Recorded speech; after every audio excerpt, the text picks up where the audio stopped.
Rusty Quill presents. Push the Roll with Ross Bryant is intended for mature listeners only. Check the show notes for content warnings, and please listen with care. Want to get involved? Back us on Patreon and submit your ideas for our improvised games. Your suggestion just might inspire our next Call of Cthulhu adventure. Join today at patreon.com/pushtheroll. As Emma goes to her guest room, and all of you shuffle to your various servile quarters, Xerxes, I think, probably has a little chamber of his own as well. Let's see night well and truly fall over Ursuline Manor. As they're going to bed, Gregory does turn back to Xerxes and say, "I won't speak of sickness. You're right. It's a haunting." Oh, shit. And I would like to push the roll and get a new title. Yeah. Josephine, can you roll a D100 and get a title that will in no way disrupt or impede the forward momentum of what we're already doing? Yes. I just hope it's ultra modern. Yes. The computer wore tennis shoes. 36. Okay, 36 it's from Yes Anderson, pronounced like Wes Anderson. Thank you for the guide. Yes, Anderson, that's great. Yes Anderson submitted No Bones About It. No Bones About It. Okay. Right below that was We Got Drip. That's what the kids say, right? That's so funny. Could have been. What could have been? What could have been? But thank you, Yes Anderson. No bones about it.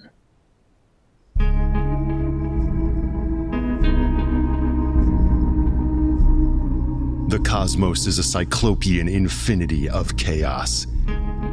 Infinite branching paths stretching off to vistas in the distance that will drive the mind mad. Shall we shrink in the face of all this? Or will we climb aboard the chaos and ride it to the end, letting chance guide the way? This is Push the Roll. We're rolling dice against your Patreon suggestions to create improvised Call of Cthulhu adventures in real time, with themes of eldritch horror, the weird, the transhuman, the transmundane, the cyberpunk, the splatterpunk, the anything punk. We don't know until we roll. Anytime, any place, anything can happen when you push the roll. Let's have a little interlude. What does it look like when Eida sleeps, if she sleeps, in her servants' quarters? She does sleep, but it is for about 2 hours, and the exactness with which that time kind of passes, it's almost on the nose. At which point she rises, she puts on a housecoat situation, not fully dressing, but she does have her pistol, and then she begins to patrol the hallways, especially with a little with a candle, especially the hallway out in front of Miss Wentworth's bedroom. Okay. Okay. Perhaps Xerxes, who was on his way there. Xerxes, you see a candle in the hallway, and Eida Schneider there, like a lone sentry, stalking back and forth in the hallway in front of her lady's chamber. You're still in the shadows, but you can see the portal beyond which is the woman who swooned into your arms today. You cannot shake the memory of that forbidden intimacy. The lascivious way that your master's eyes were beholding her over the dinner table, and the strange frailty of her voice as it intoned a song you have not heard since the former Countess Southbrook sang it. Xerxes is going to try, if Eida is patrolling... Oh shit, how am I going to do this? I think Eida is that Emma is lovely, and she has fended off many a wayward suitor before. I think if she sees Xerxes, she might stop and she'll say, Master Arundell, yes. My patrol was just about to take me elsewhere. I would remind you that we are still in an era where they do things like check the sheets after a marriage. Jesus Christ. But What? But if there is some comfort that you are able to give my lady that can remain between the two of you, then who am I to interfere with her pleasure? Off I go, and she'll just turn smartly on her heel and start to kind of walk away. Holy shit. Very progressive Ida Schneider. Extremely progressive. Listen, she's got it. Yeah, she loves Emma. So nice. And I feel like Xerxes is like, as you've gone, is like, I was simply doing my rounds. We suddenly see a young Ida Schneider participating in the revolutions of 1848 in Germany. Yes. Standing up for republicanism and free love, and being chased out of Germany by the repressive forces of reaction, and going to America, realizing that one has to be self-assured to have a clear sense of themselves and build up their own power and authority. Steal the Promethean fire from the heavens for your own. Superstitions are a luxury of the weak, and perhaps Ida Schneider takes many lovers herself. You know what? Maybe she starts heading. No, I don't want to do that. She thinks for a moment. I wonder what if the East Wing really is off limits, or if that is. You know what? Let's put that from the mind and just let's keep walking. But I feel like Ida really planted the seed or watered the seed in Xerxes' mind. He finds himself on the other side of Emma's door, but he's fighting with himself. So he's kind of against the door, leaning against it. And all Emma can see is perhaps a shadow in front of her doorway, as someone, some form is clearly on the other side. Yeah, that is of course if Emma is sleeping. No, I have an idea for Emma. Emma could not sleep. She has a balcony and she's thought about perhaps throwing herself off it. Oh my God! But then she thinks about Ida and her promise to fix this mess as soon as she's married. And she goes over and she trips and she grabs a candlestick on the wall and it goes and suddenly, pop, a secret passage opens. You know what, Emma? I think that's true. Oh, good. You fall forward. You trip on your gown. Yes. You clutch the wall at a candlestick that is shaped like a human arm. Yes, that's it. Adhered to the wall. You touch it and it bends and turns like a latch, and a whole section of the wall opens up. Make a spot hidden for me, Emma. Oh, okay. Milady? Assuming this is noisy. I think it is. Oh, a 12. Ooh. Hell yeah. That has to be something good. Wonderful. Yeah. Nice. I think maybe you would have just thought that this was a casual trip, but your spot hidden sees this seam open in the wall, and you can see now a little draft coming through it, and you realize, oh my goodness, this is a passage here. You could walk kind of into the wall, and that's what you get for a regular success. And as you kind of right yourself, you mentioned you were on a balcony. And I'm imagining the kind of windows of your door parting and the billowing drapes flowing. Oh yeah. There's so much flowing Into the room like purple waves. But you see something maybe you shouldn't. As the candle tilts off on its side, and you can hear wax tip, tip, tip, tip, tip, tip onto the floor. As it spills down, the light from the candle creates a galaxy of reflections in the various warped panes of the door that you just opened to peer off the balcony. And reflected in each one of them is a bone-white woman's face, staring at you with burning eyes. Oh, wow. Milady! Roll sanity. Okay, I am screaming very loud. Oh, shit. Well, then, yeah, I won't knock then. No doubt. The door bursts open and Xerxes rushes in. But you are of course still rolling sanity. My sanity is 57, so I could use my luck to try to make that work, which I will. I'm running out of luck. You cannot spend luck on sanity rolls. Well, then I missed it. Oh, shit. I like that. You would. You sick fuck. Emma Wentworth, you just saw something that shouldn't be. They've just been stacking up now. The full horror of what just occurred when you were... You can't go to sleep because something was inside you. Something invaded you at the pianoforte, sung through you, and you were able to shake it off for a moment, but now that you are just gazing down the cliffside, contemplating perhaps your own doom, would it not be better to shuffle off this mortal coil and tumble down to a watery grave? And then suddenly, a strange opportunity opens up, this aperture in the wall, and then you see her face, gazing wrathfully back at you from every window pane, leering with a gaze of fury and rage at you, and you take 5 points of sanity loss. Oh, shit. From the D6 that I just rolled. Whoa, dude. And this sets something into motion, Emma. Oh, that's not good. I need you now to roll intelligence. Okay. This is a roll that you want to fail. Because if you succeed this intelligence roll, you will understand something that the mind should not understand. All right, here I go. You got this. Oh, okay, wait. I think I did pass it because it's 60, 30, 12 int. Oh, no. You did pass, yeah. Wah wah. What did you roll? 48. Wonderful. A 48 under 60. Emma Wentworth. You are now experiencing what this game calls a bout of madness. You are...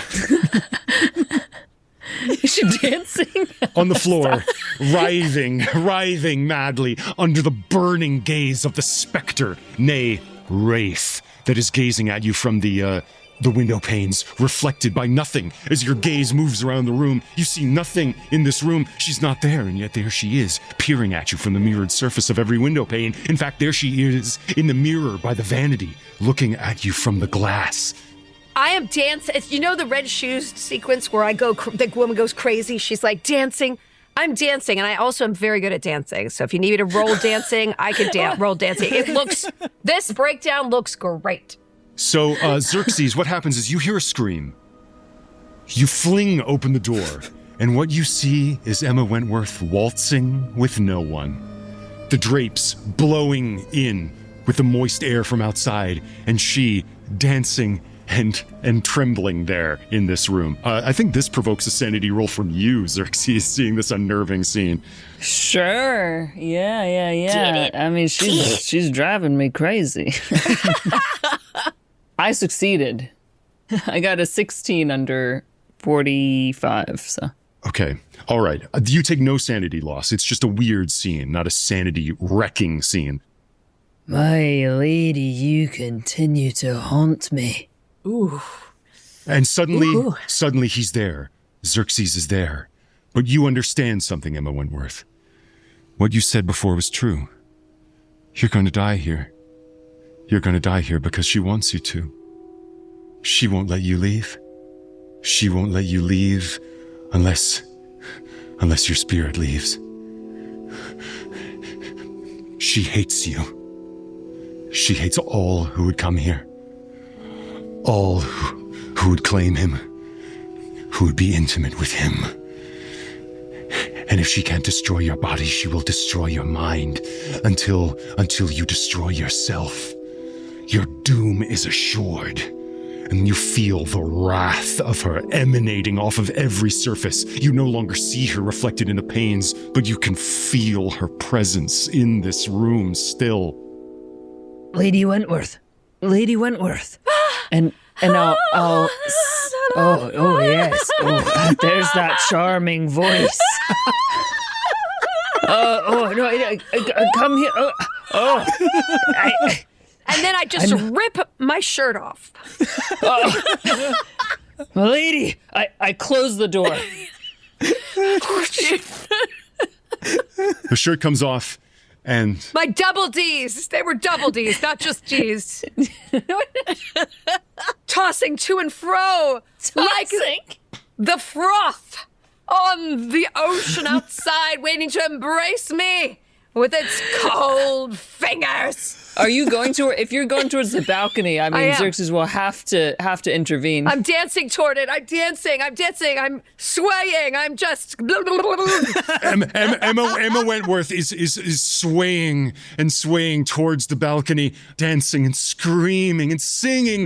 My lady, no. She rends her bodice open, her bosom seeming to float and bob like the spume upon Neptune's wave. Yeah, golly, if like the waves, it is as though something riding upon the waves, some sort of motorboat. No, I insist. And Xerxes puts himself right in the way. But then he steps on my dress, my bottoms, and they rip off. Oh God! They didn't wear underwear back then. It's okay because Xerxes pulls off his shirt to cover you and wraps you in his arms. And I just want to see you right now, like kind of trembling. This look upon your face as this madness still holds sway over you. You can still feel her in the room, beckoning you, nay, commanding you to throw yourself off, throw yourself down the cliff. She wants me to throw myself. I have to throw myself to fix this. No, I must fix it all. no. Who is she? She's the god of this place. No, do not throw yourself anywhere, but here. And he like kind of throws, as you go to throw yourself, he wants to redirect you and kind of like yeet you onto the bed. Oh boy, and then I just spread eagle. And you tumble onto the bed, and perhaps maybe this scene that you're seeing, Xerxes, means that you have not yet noticed the secret passage that is opened. Absolutely not. I'm distracted for sure. Out of character, I forgot about the secret passage. And I'm just going to kind of like draw a discreet curtain over this scene for a moment as we cut suddenly to a tiny servant's quarters. A single candle burning. You can perhaps hear some commotion from upstairs with that book that you mentioned, Gregory, spread open on the small table next to the bed, looking over your psychical research notes. Oh, he didn't find anything earlier, so he opened it with the intention of recording what he saw and what he heard from Miss Wentworth.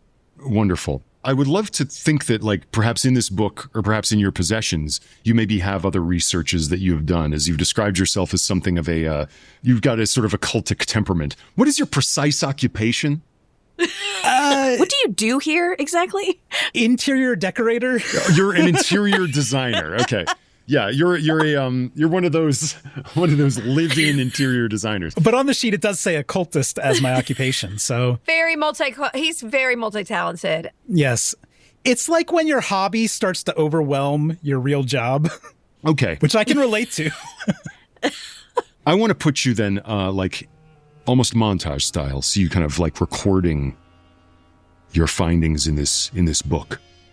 The image of that woman, the strange occurrences at dinner, the curious landscape, the highwaymen who seemed to want your jewels, but also who were so quick to run away as if they feared the very ground they walked on. I'm just curious, what do you want to do in this moment? So I think that before he came back to record in his journal, his intention, he's so obsessed with making contact with his father that what he saw from Miss Wentworth earlier compelled him to try to startle her from sleep and hypnotize her. But I almost feel like he walks upon the most bizarre scene he's ever seen in his life and just kind of like goes about face and retires to his quarters to kind of record everything he's seen in his journal. As you drew a veil on the scene, he was doing the same thing. Great. So you maybe like creaked open the door a little bit and saw Wentworth and Arundell spooning. Yes. I want to say on your way back, you're attuned to interior design. As you descend the staircase, You see a feature of interior design. As you pass through a hall on your way back to your quarters, the light of your candle illuminates the gold flake painted frame of an enormous portrait. He just kind of, gazes, like from bottom to top, just gazes up at the face. You look up. It is a beautiful young woman standing on the forbidding beauty of this coastal landscape with craggy cliffs rising in the background. So craggy. Vanishing off into a sea beyond. Her pallid features look back at you from the painting. Her dark hair cascades over her shoulder, and the intensity of her gaze finds yours, and you are looking into the eyes of the woman you saw on the heath. Should I roll sanity? Yeah, I think so. Just a quiet question. I think maybe he rolls sanity as, since we had him back in his quarters in the journal, I think he's now like just kind of mindlessly recreating the painting. He's sketching what he saw. And maybe he even like, as he kind of takes it all in, what he's drawn, he sees like his father's eyes in the face of the woman that he's tried to recreate here. And he is maybe cracking a little bit. We'll find out. Let's see. Yes. So 80 over 39 is a fail. Ooh, yeah. Nice. Uh-oh. And maybe it's to the point where he's like hearing the song in his head too, and he can't get it out. The song that Emma was singing. Since you heard the song, the melody of it just kind of continues to play in your head. And you can see the mesmeric gaze of the woman in this painting, almost kind of lulling you to sleep, like a lullaby. A woman whose face you saw out there. It was as though you saw the painting come to life. But that's impossible. Roll a d6 for me. He's like a lullaby. Like a dirge. Okay, 3 points. So he's not there yet. In the clear, but how do you think that manifests? I think it's just like, it's almost impatience at this point. He has to know what's going on in this house. So he's going to try to track back to the sound he heard earlier of whoever was suffering from possibly consumption. But then he kind of realized maybe this is a haunting. So he wants to go to where he heard the voice coming from earlier. Great. And you got a hard success on that listen roll, so you know it's coming from the forbidden part of the house. From the East Wing. The East Wing, yes. I think he's going to do his best to avoid Ida's patrol. And yeah, what of Ida's patrol? Where do you think you are, Ida? I mean, Cup, you want that East Wing to yourself? Maybe we could leave it up to a stealth versus a spot hidden or something, just to let the dice tell the story. Sure. Yeah. Go for it. Roll a spot hidden, Ida. Roll a stealth, Gregory. Okay. 96 on spot hidden. I'm not even going to bother. Oh, wow.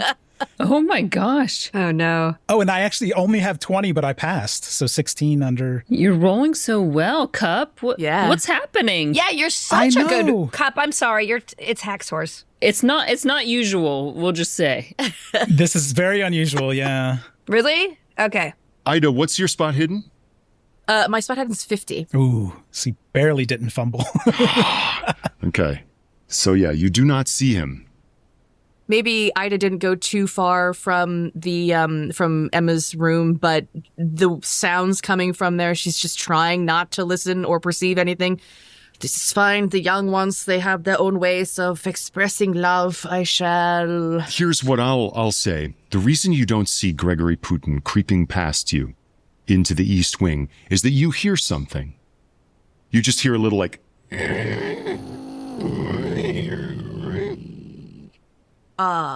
If I can tell where it's coming from, I will walk towards it. It's coming from I mean, this used to be a convent. It's rather labyrinthian inside. And you can hear that creaking like... Oh, no. kind coming from the interior of a room nearby. It sounds like someone is moving around in there. I think she'll take out her pistol and will go to the door and will try to slowly open it and peer inside with the candle held aloft.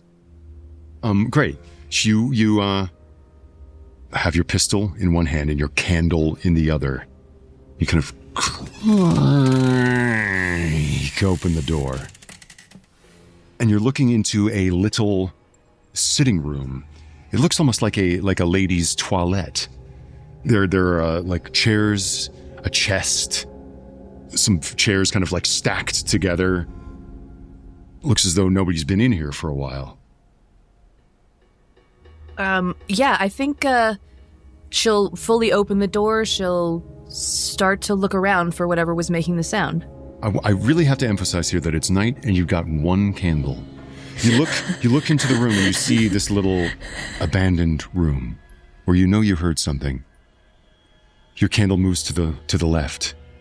You see a bare wall. It moves to the right.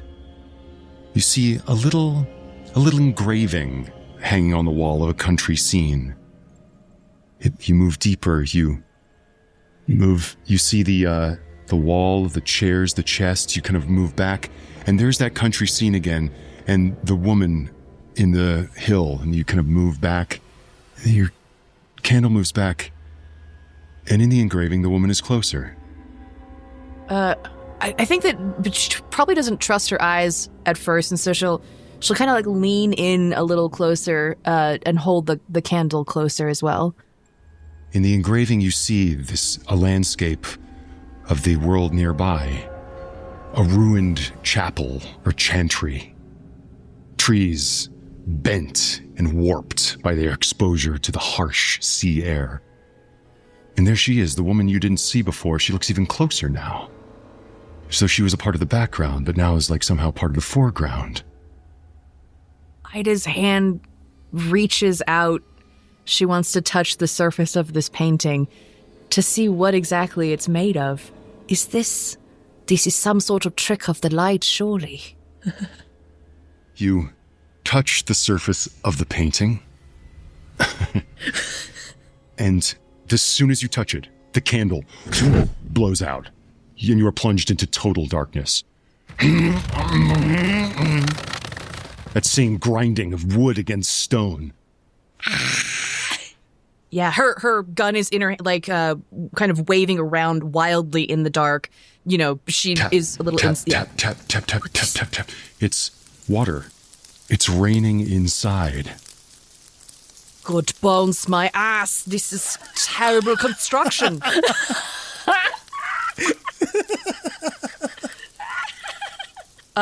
I think that she, I think, has been turned around because she's been waving her pistol wildly, but she will try to remember which direction in this pitch black darkness the door was and start to try to back towards it as she's still pointing her pistol in front of her.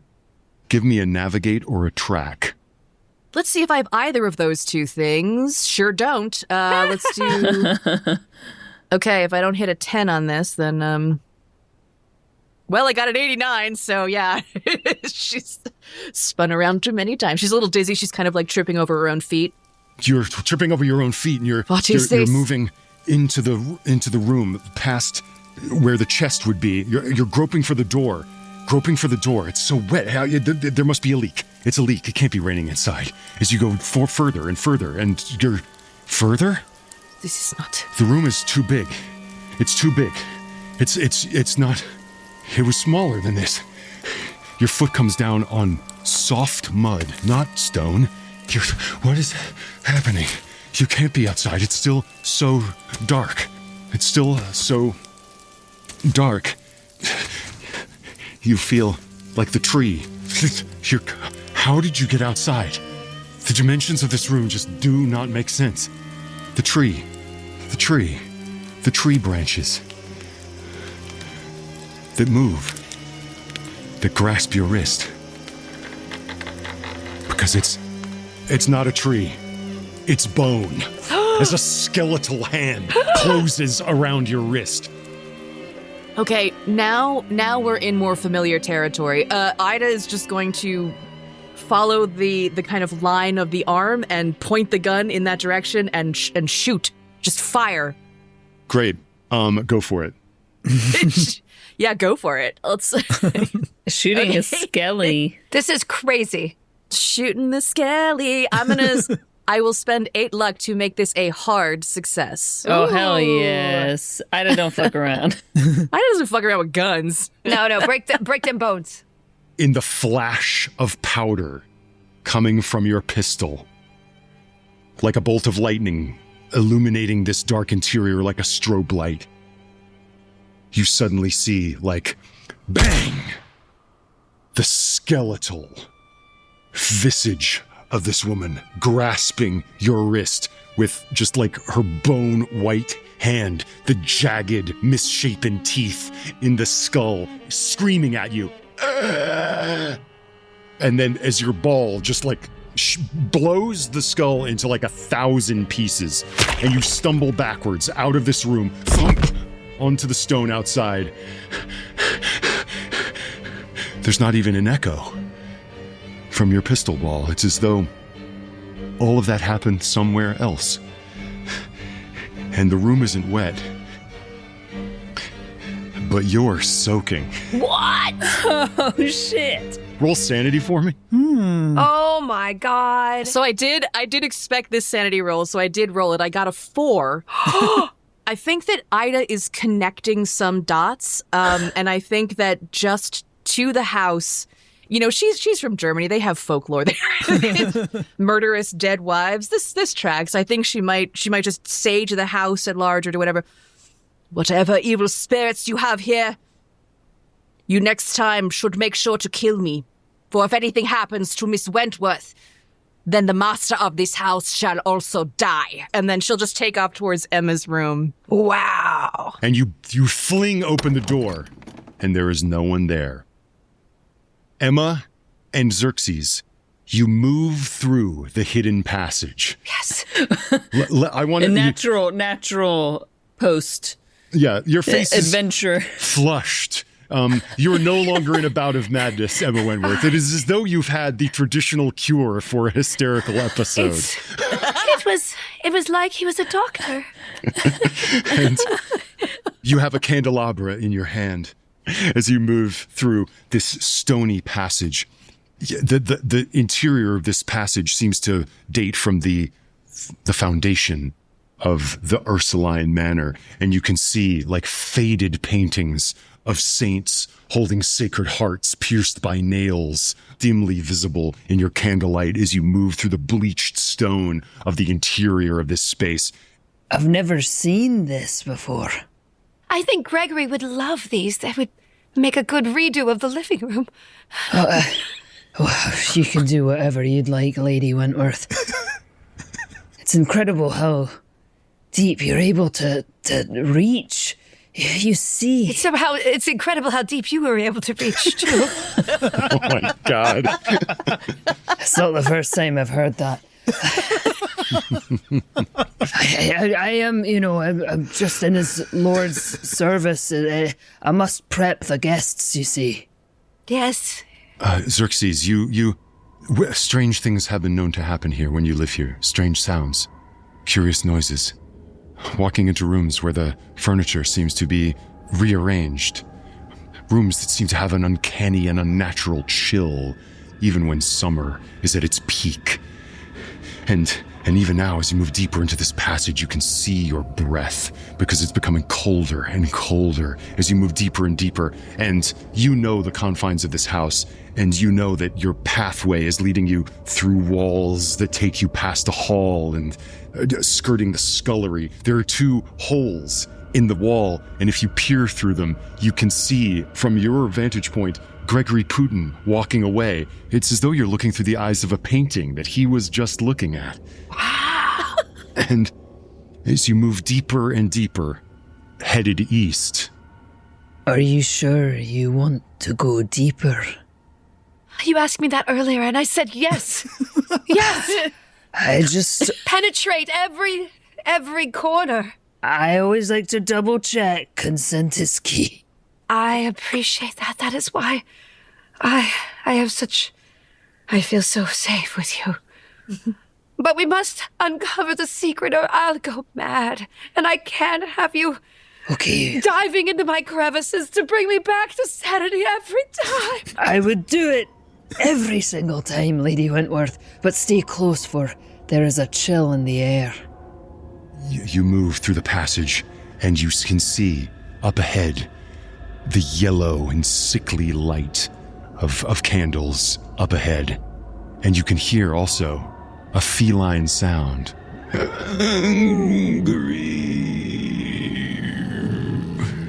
You also hear that sound, Gregory, as you move up the stairs into the east wing, coming at it from another direction.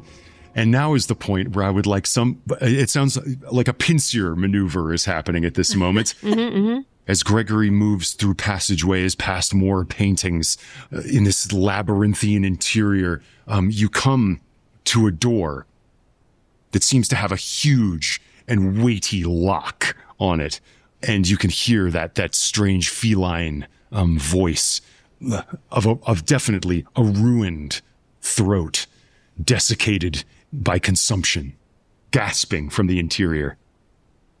I don't know a lot about removing a lock with an ornate dagger, but is that something you would entertain, Ross? Could I, crash the pommel of the dagger against the handle or something to try to open this door? An ornate yeah, of course. It's all I have. Really force your way in. Yeah, I want to force my way in. I'm not knocking. I think you could. Yeah, but I think you need a really high level of success. Right. Like a strength? You got this.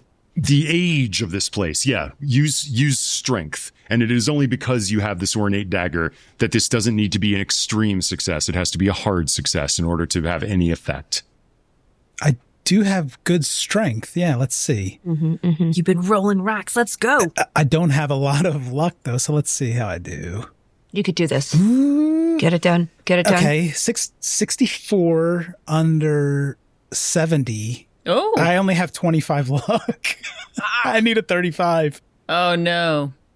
Can I push the roll? Push. I want to actually run back all the way down the hallway and then run full force into the door. Because I'm a huge guy. I just want to crash into the door with my body. Okay, go for it. Come on. Oh, I was so close. Why wasn't that the first roll? Yes, I did roll a 40 and I needed a 35. So I failed my push. You failed. You failed your push. Great. Uh-oh. Here's what happens. You succeed. You succeed.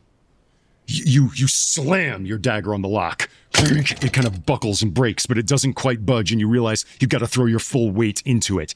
You step back across the dusty and dark hallway, and you lurch forward, bang, and just nearly smash this door off its hinges. And you tumble out into a space. This looks as though it was some sort of chapel area when this was an active Ursuline convent. And as soon as your eyes, well-schooled in occultism, take it in, you realize that you are not in any holy or sanctified place. This room has been desanctified. There are sigils painted on the walls. There is a crucifix on the altar that has been nailed to the wall upside down.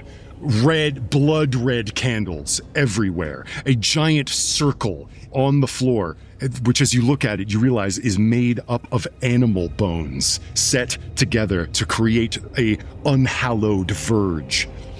And in the center of it, just a heap of gray, rotted flesh. Ew! A pile of skin and meat. The aroma of it almost makes you faint. It just looks like a pile of grotesquely misshapen flesh. Next to it stands Lord Cyrus Mowbray, dressed in a cloak. And you could see that he's muttering something. It's like, yes, don't worry. We'll feed you. We'll feed you anything to calm you. My darling, don't worry. I'll have her for one night. You can give me that, won't you? Before I give you to her and all the rest of them. And then you will be bang! And you tumble out into the floor.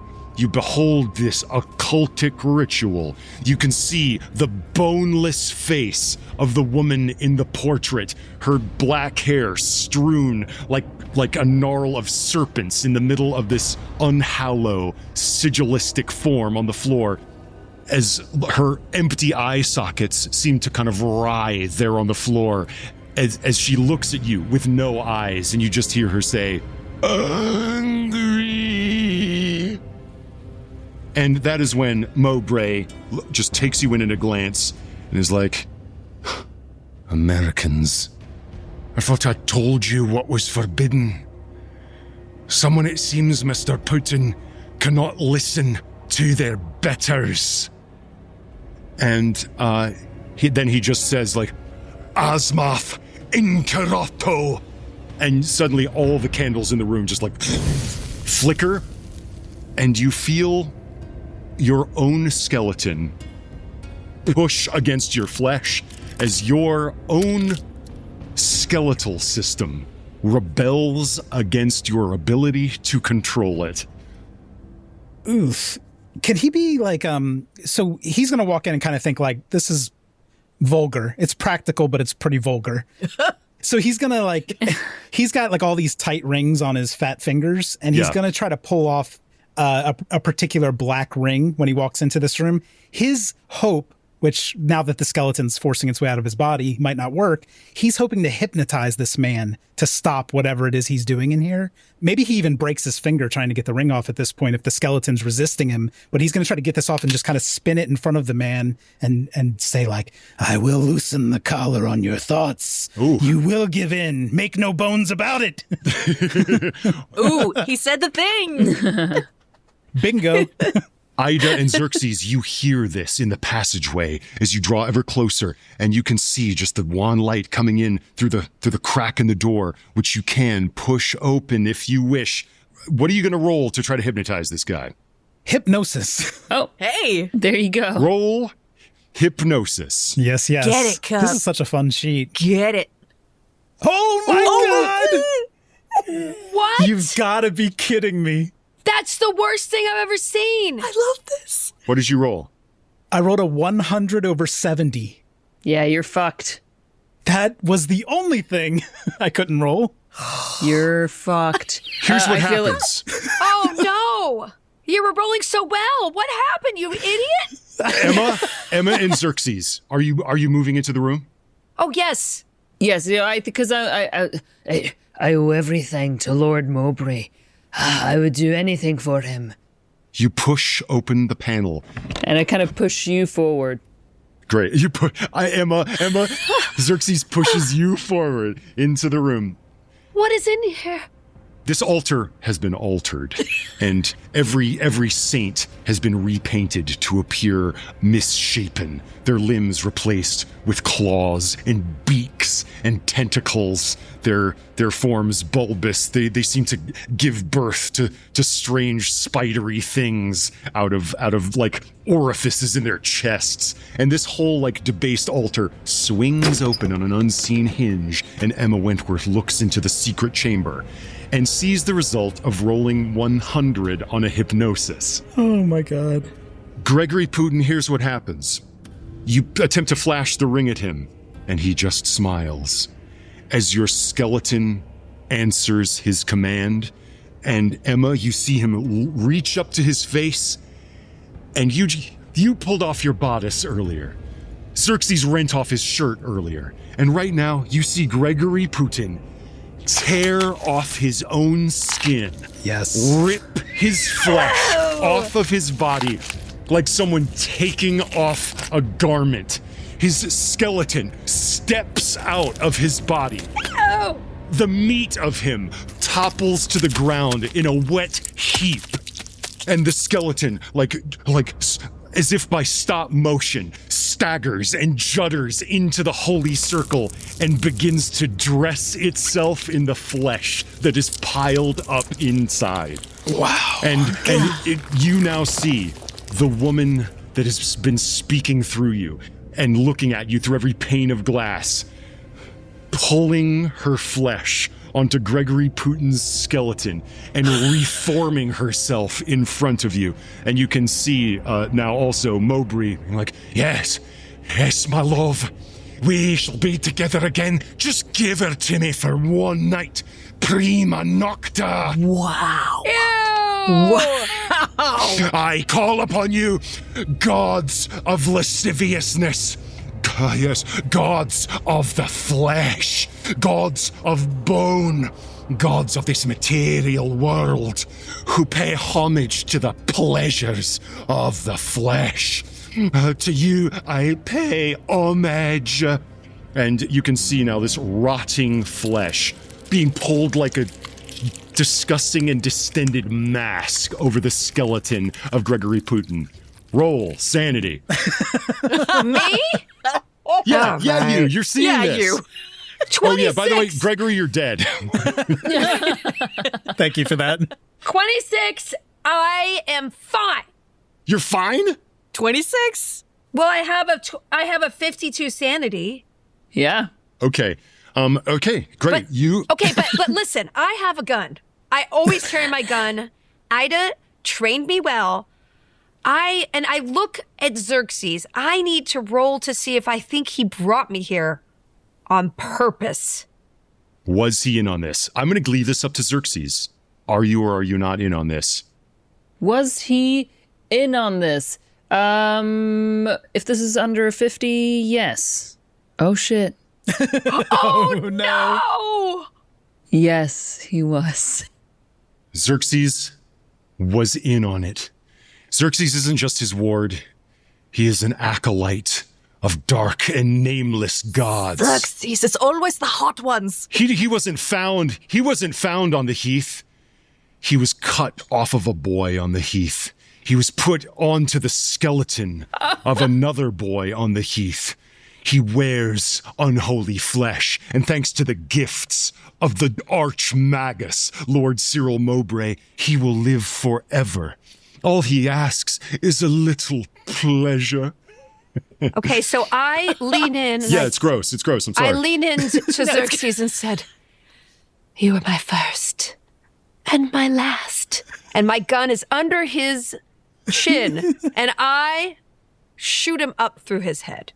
Damn. I don't think this is point blank. It's point blank. As I kiss him softly.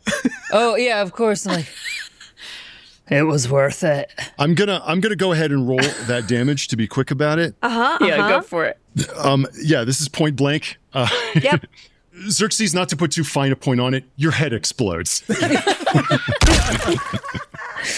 Ross, can there also at this moment be just the sound of a click Yes. as Ida's Yes. flintlock is cocked back? Yes. And she, in kind of symmetry with Emma's actions, has her pistol under Cyrus's, or at the back of Cyrus's head? You have snuck in as well. Great. I think yes. You said you were coming this way. Gregory slipped you, but you were on your way here, and it sounds like Cyrus Mowbray was kind of distracted. So here's how I want to do this. I'm going to roll his spot hidden against your dexterity. Okay. If he notices you in this room before you're able to get this shot off, he's going to do a spell on you. Okay. Let's see what we... Jesus Christ. Oh no. I know what he rolled. What did you roll? So I rolled an 84. I have 38 luck. I will spend it all to make it a 46. Amazing. He rolled, and that's a regular success? Yes. He rolled a hard success. Yeah, you motherfucker. Oh, shit. I swear to you, I'm not. No. No. I believe you. You're the, yeah. We believe. A 26 under 75. What? Okay. This is upsetting. You just see his eyes flash for a moment, and Emma, over out of the corner, you heard that click, and then you just hear, and then you just feel a shudder. The temperature like drops. It almost takes your breath away how cold it is for a moment, and you just feel like the whole fabric of reality seems to like bend and lurch off its axis for a moment. You're like seasick, And when you glance back into the room, Eida Schneider is no longer there. It now falls to you. Emma, do you engage in battle with these people, or do you run away? No, I'm gonna shoot him. Okay. I have to shoot everybody. I'm an American. You just shot one bullet. How many bullets does your flintlock pistol have in it? Is this the kind of thing where you got to take like 2 minutes to reload this thing? Nope. With Ida's training, I mean, she's so fast. It's true. I can disassemble it and reassemble it. It's Go great. for it. All right, Shoot. I go. I'm going to shoot. 86. What are we doing? I'm shooting and I have a 40, so that was very bad. Oh, shit. Can I push to do it again? You cannot push combat rolls. Oh, yeah, I forgot. Yes, okay. So I'm sorry. Well- These games often end in tragedy. It's okay. Listen, I tried. I was plucky. I want to say that that your bullet though, it goes wide and it hits bang one of those red candelabras that falls down, and I want to say it hits a tapestry and fire begins to like cascade up one of the walls, and now just backlit by this fire, the woman incorporated in front of you, just a look of pure, unadulterated loathing. She may not have been this way in life, but since she's crossed a veil, since she has given herself to whatever beings allowed this procedure to take place, she is much changed. And you can see Mowbray fall to his knees. It's like, please, just it would be just one night. That's all I wish. And she just takes her fingers and just like plunges them into his eyes. And you could see him just like shake and twitch as she just bores her skeletal digits into his brain and like could pull them out. And then her desiccated gray tongue, supported by Gregory's bones, licks the blood off of her hand. Ew. Oh my god. And then she moves towards you. And let us see just off in the distance a cascade of smoke coming out of a belfry on this manor on the edge of a cliff. And for the last time, perhaps, we hear Emma Wentworth's shrieking scream as she falls victim to the wrath of this horrid thing. As the house burns, and a woman, now dressed in finery, kind of pushes her face into some semblance of life as she walks away from her manor. She is a woman fleeing a burning mansion, moving off across the cliffs, away to parts unknown, to spread the gospel of the gods she serves. And our camera moves into the mansion, past her portrait, looking young and vigorous, past like chalices fallen to the floor, past the torn and rent bodice of Emma Wentworth, into a room, onto a picture, an engraving, and there, seeming to claw at it, as though she is someone trying to escape from the painting. A scream frozen on her otherwise stoic features is an image of Eida Schneider, trapped in a painting by the sorcery of the magus Cyrus Mowbray. All of them doomed, ruined, despoiled by the wrath of the Wraith. And the candle blows out. Yeah. Hell yes. It's been a while since we've all died. That's a really sweet thing to happen. So glad to have been here during that. Yeah. At least I got some before I died, you know? At least. At least. Mm-hmm. That was by far our most our horniest campaign. Really? And that's saying a lot. And yet, it was the most disgusting maybe as well.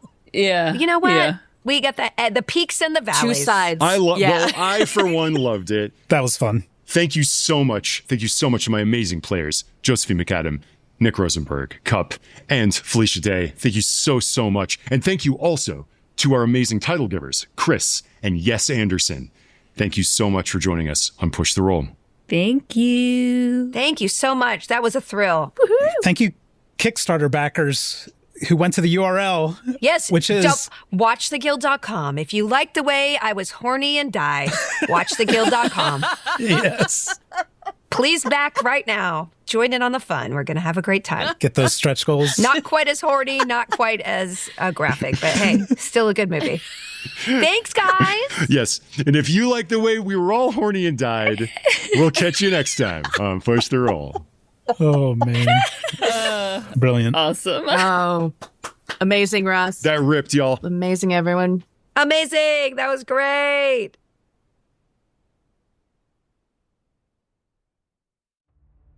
Thanks so much for listening to Push the Roll with Ross Bryant. You can follow me on Instagram at RossBB. And if you enjoyed the show and want to shape future episodes, find us at patreon.com/pushtheroll.